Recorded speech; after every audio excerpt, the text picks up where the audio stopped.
The last comparison we did between the Q70 and Q80 didn't end the way I originally thought it would, with the 70 actually being my choice. So let's see how the 80 stacks up to the 90 now.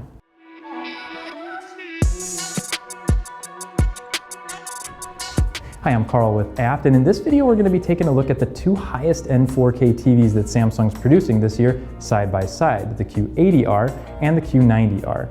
Now, just like with the other comparisons we've done with the QLEDs, there aren't a ton of differences, but we want to see if they make the more expensive TV worth the investment. Starting off, the design. I thought the 80 looked great with its carbon silver bezel, and the 90 is the same color. There is a slight difference in the shape though. Where the 80 kind of tapers up towards the screen, the 90 actually goes inwards a little bit. I'm not sure if it's going to show up easily in the video here, but it is different and I like the 90 better. And the 90 also doesn't have much of an arch to it on the back like the 80 does. It's pretty flat all the way across, and looking at it from the side, it looks really good. The pedestal's different too. The 80 had the wide set 2-foot design like all the other QLEDs. The 90 gets a single 14.5-pound curved metal foot. I really like this one as it's oriented in the center of the TV and not super wide set like those feet are, which means you can put it on a stand that's a bit narrower. Of course, none of that means anything if you mount it to the wall, but you get what I'm saying. Overall, looks-wise, I prefer the 90. The only design aspect of the 80 that I preferred was something that it didn't have that the 90 does, the One Connect box. Maybe I'm in the minority here, but I don't like the One Connect box as much as I like having the inputs right on the back of the TV. Am I the only one? Let me know in the comments.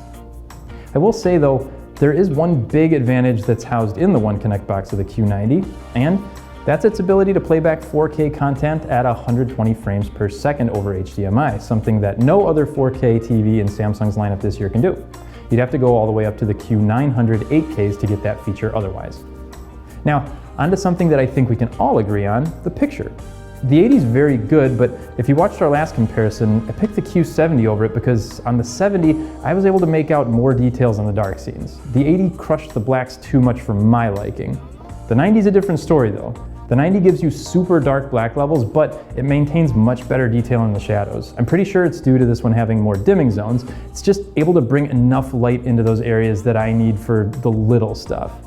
And as long as we're addressing differences, I guess we can touch on sound for a moment. The 90 gets an upgraded audio system that pumps out 60 watts as opposed to the 80, which gets 40. Bass is a little better and vocals come through more clearly on the 90, but honestly, you're still better off going with a soundbar or surround system to complement the picture on either one of these. Now, motion was very similar between the two, no real noticeable difference there, and viewing angles were great on both as well.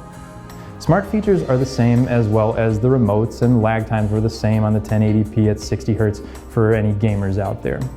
So is the upgraded picture, 4K at 120 frames per second, One Connect box, and design of the 90 worth the difference in price? I'd say so, even though I'm not a huge fan of the One Connect. The picture is noticeably better, and having something that's a little more future-proof really is never a bad thing if you're into keeping your TV for a long time.